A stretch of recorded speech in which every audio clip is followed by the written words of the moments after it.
যুগ জামানা পাল্টে দিতে হাজার লোকের নেই কো প্রয়োজন, এক আবু সাইদ আনতে পারে জাতির জাগরণ।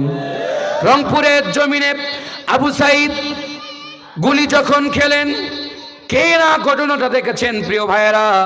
একটা গুলি খেয়ে আবার আবু সাইদ বুকটা পেটে দিল, পুলিশ আবার তারে গুলি করলো, আবার গুলি করলো। আবু সাইদ সাক্ষী দিয়া গেল, কালের সাক্ষী হয়ে গেল, জনগণকে বুঝাই দিল, ও ফ্যাসিস্টরা খুনিরা, এই পৃথিবীতে কোনো জালেম টিকসই হবে না, কোনো জালেম মাথা তুলে দাঁড়াতে পারবে না। মাজলুমদের দোয়া সাধারণ কোনো দোয়া থাকে না, মাজলুমদের দোয়া আল্লাহ রাব্বুল আলামিনের আরশ মুবারকে ধাক্কা লেগে যায়। কথা কোন ঠিক কিনা? রংপুরের আবু সাইদ আর খুলনার মীর মুগ্ধ যেন কারবালার ট্র্যাজেডিকে হার মানিয়েছে, পানি পানি বলে চিৎকার দিয়েছে। আর আবু সাইদ বুকটা পেটে দিল। গুলি করার পরে যুবক নওজোয়ান তাজা রক্ত শরীর থেকে যখন পড়তেছে, সাদিরা হসপিটালে নিয়ে গেল। ডাক্তার বলল আর দুনিয়ায় বেঁচে নাই, তারা এখন আপনারা নিয়ে যান। প্রিয় ভাইয়েরা, তার আগে শত শত যুবকের কোল খালি করেছে, মায়ের বুক করেছে, হাজার হাজার ছাত্র ভাইদেরকে আগুন দিয়ে পুড়িয়ে পুড়িয়ে হত্যা করেছে। প্রিয় ভাইয়েরা আমার, আয়না করে দিনের পর দিন রাতের পর রাত নির্যাতন করে করে কোরআনের পাখি ছাত্র শিবিরের ভাইদেরকে নির্যাতন নিষ্পেষণ করেছে, ঠিক কিনা? সব থেকে দুইটা দলের নেতা নেত্রীদেরকে নির্যাতন করা হয়েছে, একটা হলো জামাত আর একটা হলো ছাত্র শিবির। এই আপনার সিরাজগঞ্জের আব্দুল লতিফ খান মন্ত্রী ছিল না, আব্দুল লতিফ বিশ্বাস, নাম দেখতে মনে হয় হযরতে ওমরের মতো, কিন্তু কাম হলো আবু জেহেলের চাইতে খারাপ।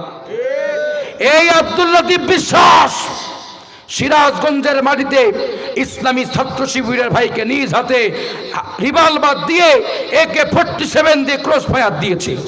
প্রিয় ভাইয়েরা, আমি আজকে আপনাদের সামনে কোরআন থেকে কিছু কথা বলার জন্য এসেছি। এখন আপনারা বলেন তো, এই কোরআন পৃথিবীতে দামি কিতাব নাকি কম দামি কিতাব? এই কিতাব কি দামি না কম দামি? নিঃসন্দেহে এ কিতাব দামি। ভাইজান আগের সাউন্ডে ভালো ছিল, কই যে বলাইলেন সব বাউলি গেল। এ কিতাব হচ্ছে পৃথিবীর সব থেকে দামি কিতাব, যে কিতাব ধরলে সোয়াব, মানলে সোয়াব, পড়লে সোয়াব, কোরআনের আলোচনা শুনে বুঝে আমল করলেও সোয়াব। কথা কন ঠিক কিনা? আমরা 16টি বছর কত মানুষের কত রকমের কত কি দেখলাম, কিন্তু শান্তি যে একটা মানুষের আছে জীবনে, এই শান্তি আমরা খুঁজে পাই নাই। তার কারণ আল্লাহর কোরআন দিয়ে তো চলা কথা ছিল যেই জায়গাগুলো, সেই জায়গাগুলোতে আল্লাহর কোরআন না গিয়ে সেখানে চলে গিয়েছিল মানব রচিত আইন। কথা বলেন ঠিক কিনা? এজন্যই আমরা শান্তি চেয়েছি কিন্তু শান্তি পাই নাই। এখন আপনারা আওয়াজ দিয়ে বলেন তো, শান্তি পেতে হলে কোরআন মানার দরকার আছে না নাই? কোরআন মানার দরকার আছে না নাই? প্রিয় ভাইরা, কোরআন যদি আপনারা মানেন, আল্লাহ তাআলা ওয়াদা দিচ্ছেন, বান্দা যারা আমার কোরআন মানে, আমার কোরআনের রাজ কায়েমের আন্দোলন করে, আমি তাদেরকে কখনো নিরাশ করি না, বরঞ্চ আমি আসমান থেকে তাদের জন্য রহমতের কামেলা সাকিনা নাজিল করে বান্দাদেরকে আমি তার গুনাহগুলো মাফ করে দিয়া বান্দাকে আমি আল্লাহর কাছে পুত পবিত্র করে নেই। সম্মানিত ভাইয়েরা, আল্লাহর নবী সাহাবী হযরতে আব্দুল্লাহ ইবনে আব্বাস হাদিস বর্ণনা করেন, যদি কোনো বান্দা রাতের বেলায় আল্লাহর কোরআন শোনার জন্য, কোরআনের তরজমা শোনার জন্য, কোরআনে কারিমের বক্তব্য শোনার জন্য যদি কোনো বান্দা একত্রিত হয়ে যায় বসে বসে রাতের বেলায়, আরামের ঘুমকে হারাম করে কোরআনে কারিমের বক্তব্য শুনে, আল্লাহ রাব্বুল আলামিন জানায় দেন ওই বান্দার আমল নামায়, বান্দির আমল নামায় আমি আল্লাহ রাব্বুল আলামিন গুনাহ খাতা মাফ করে দিয়া ওই বান্দার আমল নামায় 10-10টা নেকি দিয়া বান্দাকে ধন্য করে দেই। শুধু ধন্য না, আল্লাহ রাব্বুল আলামিন জানাই দিয়েছেন বান্দারে রাতের বেলা হারামের ঘুমকে হারাম করলাম। বান্দা তোমার কথা ছিল শুয়ে যাবার, লেপটা মোড়া দিয়ে আরামের ঘুমে যাবার কথা ছিল বান্দারে, কিন্তু তুমি আরামের ঘুমকে বাদ দিলা। কি করলা বান্দারে? চাঁদপুর যুব সমাজেরা কোরআনের আয়োজন করেছেন, আর সে কোরআন শোনার জন্য তুমি বসে গেলা। দাঁড়িয়ে দাঁড়িয়ে কোরআন শ্রবণ করলা বান্দারে, রাতের বেলায় কিয়াম করলা। আল্লাহ রাব্বুল আলামিন জানায় দেন দাঁড়িয়ে দাঁড়িয়ে কোরআন শোনার কারণে, রাতের বেলা দাঁড়িয়ে দাঁড়িয়ে কিয়াম করবার কারণে আমি আল্লাহ রাব্বুল আলামিন বান্দা তোর গুনাহ শুধু মাফ না, তোর বাবা মায়ের কবরের আযাবটুকুন মাফ করে দিলাম। আল্লাহ রাব্বুল আলামিন বলেন, والذين يبيتون لربهم سجدا وقياما। বান্দারে রাতের বেলা দাঁড়িয়েছো, ও বান্দারে কিয়াম করেছো, কেউ তোমারে দেখে নাই, দরজাটা বন্ধ করে দিয়েছো, জানালাটা বন্ধ করেছো। ও বান্দারে পর্দাটা টানাই দিয়েছো, দু চোখের পানি ছেড়ে দিয়েছো বান্দারে, আর তোমার গুনাহের জন্য বারবার রব্বুল আলামিনের কাছে আর্গুমেন্ট পেশ করেছো বান্দারে। আমি আল্লাহ রাব্বুল আলামিন আর দেরি করি নাই, তোর জীবনের গুনাহগুলো মাফ করে দিয়েছি। আর বান্দা তোর উপরে ওয়ানজালাস সাকিনাতা আলাইহিমুল মালাইকা, তোর জন্য রহমতের ফেরেশতা নিয়োগ করে দিয়েছি। প্রিয় ভাইয়েরা আমার, হয়তো আজকে কোরআন শোনার জন্য এসেছেন, ব্যাংকে টাকা রাখলে লাভ হবে এটা জানেন, সঞ্চয় করলে লাভ হবে এটা সবাই জানেন, একটা গরু তিলে তিলে বড় করলে বিক্রি করলে মোটা অঙ্কের টাকা পাওয়া যাবে সবাই জানেন, কিন্তু কোরআন শুনলে লাভটা কি প্রশ্ন থাকতে পারে। আল্লাহ রাব্বুল আলামিন সুন্দর করে জানাই দিয়েছেন বান্দারে, কোরআন যদি শোনো তোমার সব থেকে যে বড় লাভ হবে, এই লাভ হলো বান্দা তোমার ইমানের পাওয়ার আমি আল্লাহ শতগুণ বৃদ্ধি করে দিব। আল্লাহ রাব্বুল আলামিন সুন্দর করে জানাই দেন, ওয়াইযা তুলিয়াত আলাইহিম আয়াতুহু সাদাতুহুম ঈমানা ওয়া আলা রাব্বিহিম ইয়াতাওয়াক্কালুন। জোরে কোন আল্লাহু আকবার।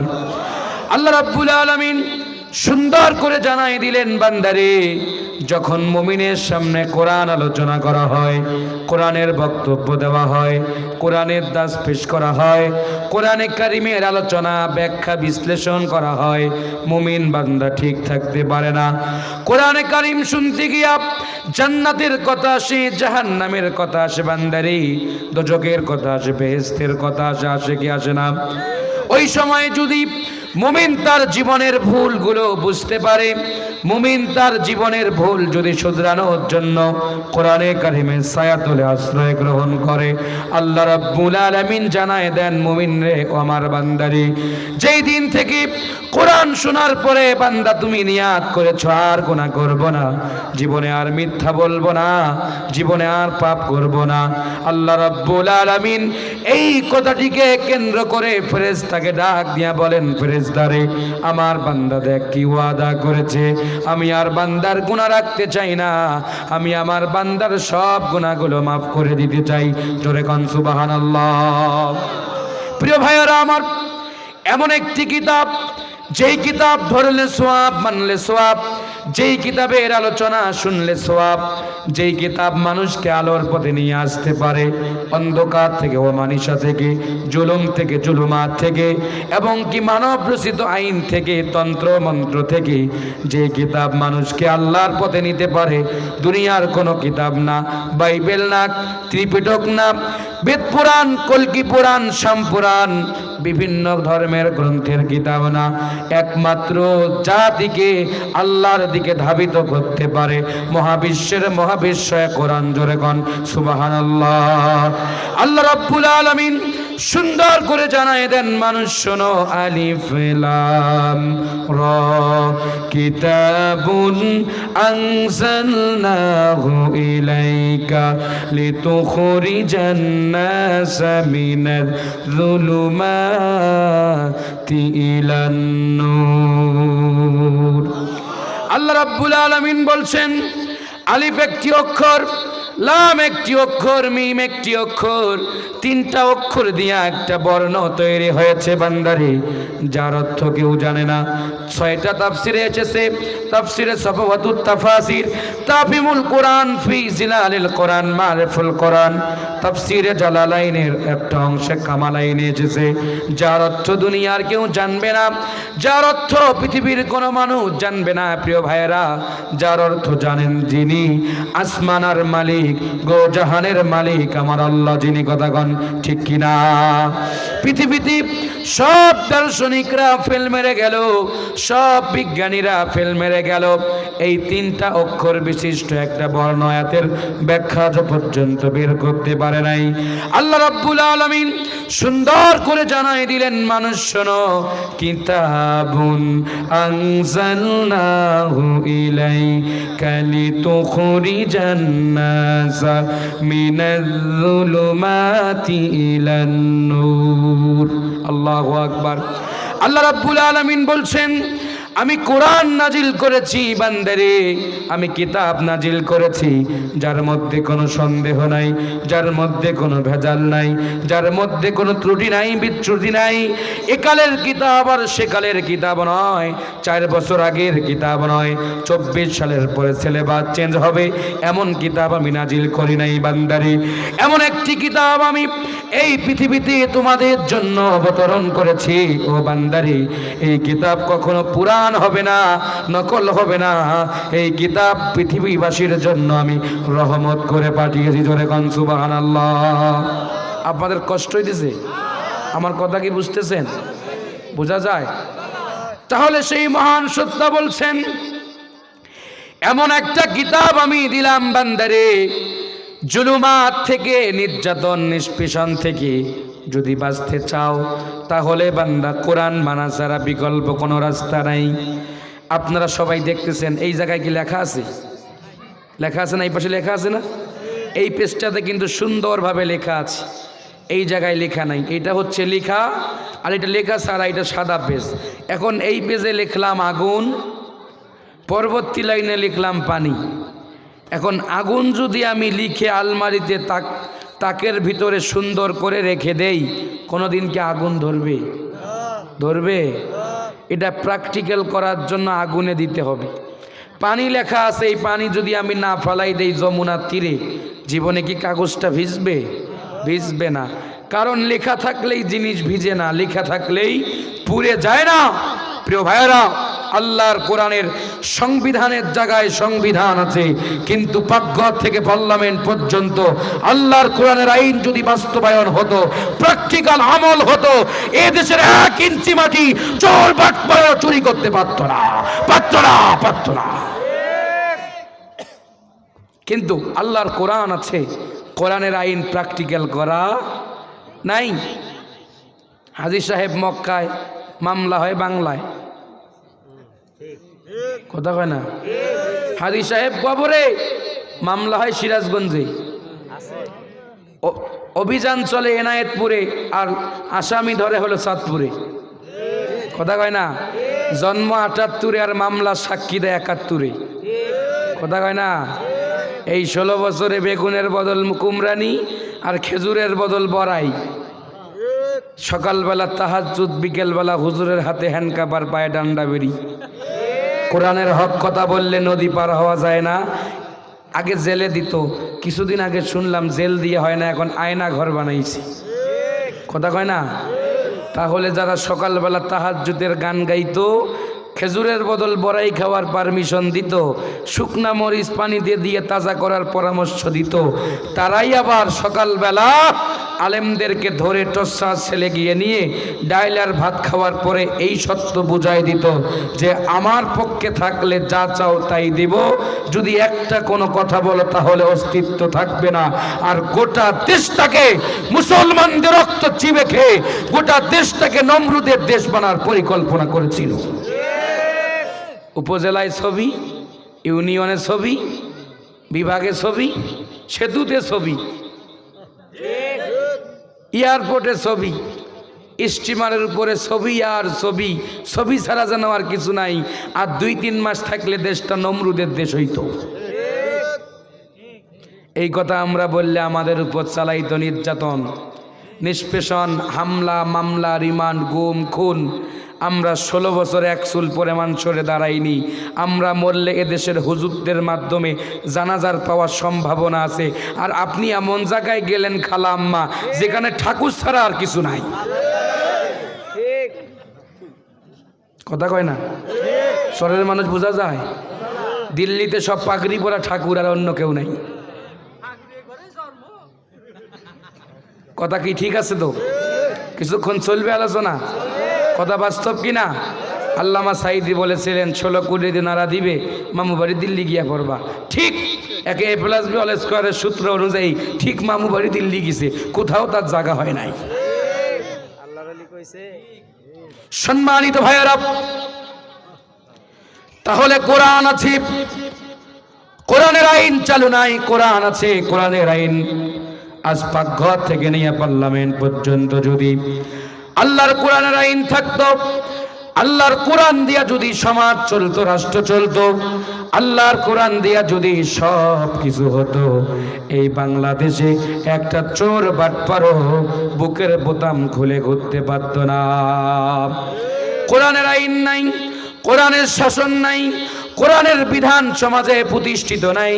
এজন্য প্রিয় ভাইয়েরা, আজ আমাদের ব্যক্তিগত স্বাধীনতা, ব্যক্তিগত মত এবং পথকে এক শ্রেণীর জালেমেরা, ফাসেকেরা, জুলুমবাজেরা নিজেদের তন্ত্র মন্ত্র কায়েমের জন্য আজ তারা নিজেদের আইনকে বাস্তবায়ন করার জন্য উঠে পড়ে লেগেছে। সম্মানিত ভাইয়েরা, তাহলে আসুন আল্লাহর কোরআনের আইন বাস্তবায়ন করার জন্য এই ময়দানে আমাদের ভূমিকা রাখতে হবে। আল্লাহর কোরআনের আইন বাস্তবায়নের জন্য জীবন দিতে হবে, রক্ত দিতে হবে, বুকের তপ্ত তাজা রক্ত জমিনে ঝরাতে হবে।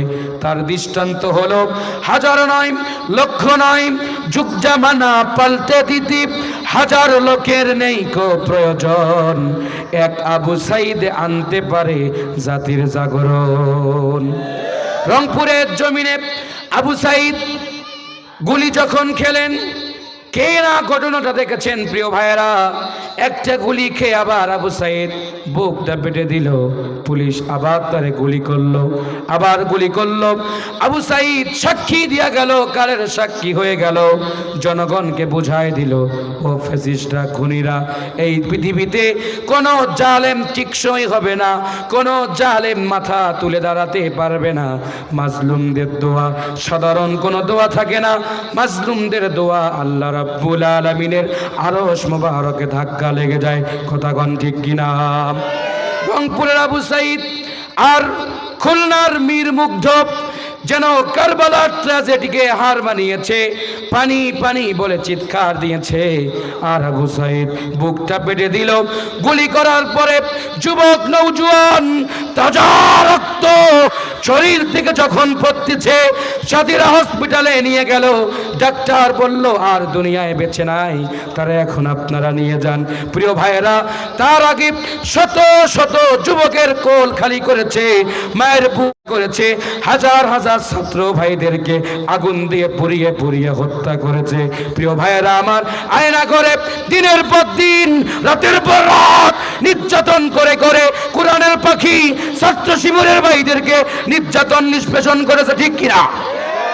সব থেকে দুইটা দলের নেতা নেত্রীদেরকে নির্যাতন করা হয়েছে, একটা হলো জামাত আর একটা হলো ছাত্র শিবির। এই আপনার সিরাজগঞ্জের আব্দুল লতিফ খান মন্ত্রী ছিল না আব্দুল লতিফ বিশ্বাস। নাম দেখতে মনে হয় হজরতে ওমরের মতো, কিন্তু কাম হলো আবু জেহেলের চাইতে খারাপ। এই আব্দুল লতিফ বিশ্বাস সিরাজগঞ্জের মাটিতে ইসলামী ছাত্র শিবিরের ভাইকে নিজ হাতে রিভলভার দিয়ে AK-47 দিয়ে ক্রস ফায়ার দিয়েছে। কালের সাক্ষী হয়ে দাঁড়িয়ে আছে তার মা ঝিনাইদহের সেই আনোয়ারুল হক আজিম।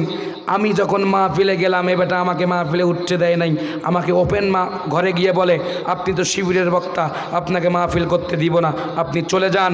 আনোয়ারুল আজিম আমার সেই প্রিয় ভাইকে এই চুয়াডাঙ্গা রোডে নিয়ে গিয়ে চোখ তুলে হত্যা করে লাশটা ফেলায় দিয়েছে। পুরা এলাকাবাসী বলছে ছেলেটাকে ছেড়ে দেন, সে আর কখনো ছাত্র শিবির করবে না, ইসলামী আন্দোলন করবে না। নরপিশাচগুলো আমার ছাত্র সেনানীকে তারা হাত থেকে বাঁচায়নি, বরং AK-47 দিয়া কালের সাক্ষী করে হত্যা করেছে। এখন সময়ের পরিবর্তনে ইন্দুরের গর্ত পায় না পালাবার জন্য। যে মায়ের বুক খালি করেছেন সেই মায়ে জানে যে সন্তান হারার বেদনা কত প্রকার ও কি কি। টিস্যু একখান মুখে দিয়া, আমার কথায় রাগ কইরেন না, আমি 2-4টা কথা কয়া যাই। টিস্যু একখান মুখে দিয়া মেট্রো রেল ভাঙছে, সেই রেলের কান্না করে আর বলে স্বজন হারার বেদনা আমার থেকে আর কে বুঝি। 1000 মেট্রো রেলে দেশের মানুষ বানায় দিতে পারবে, তুমি আমার আবু সাইদকে ফিরায় দাও, তুমি আমার বীর মুক্তকে ফিরায় দাও, তুমি আমার রংপুরের আবু সাইদ সহ, রংপুরের আজিম সহ আমার শহীদ রফিককে ফিরায় দাও। তোমার মেট্রো রেল আমরা বানায় দেব। একদিকে লাশের স্তূপ আর একদিকে মেট্রো রেলের পরিকল্পনা। স্বজন হারার বেদনা আমার থেকে আর কে বোঝে। তুমি তো এমন একজন নারী, কালিমাতুন হাক্কুন উরিদা বেহাল বাতিল। 1400 বছর আগের ফেরাউন আর 2024-এর ফেরাউন, ওইটা ছিল লেডিস আর এইটা হলো খবিস। দেখতে একই হলেও মডেল চেঞ্জ সময়ের পরিবর্তনে। কষ্ট পাইলেন নাকি?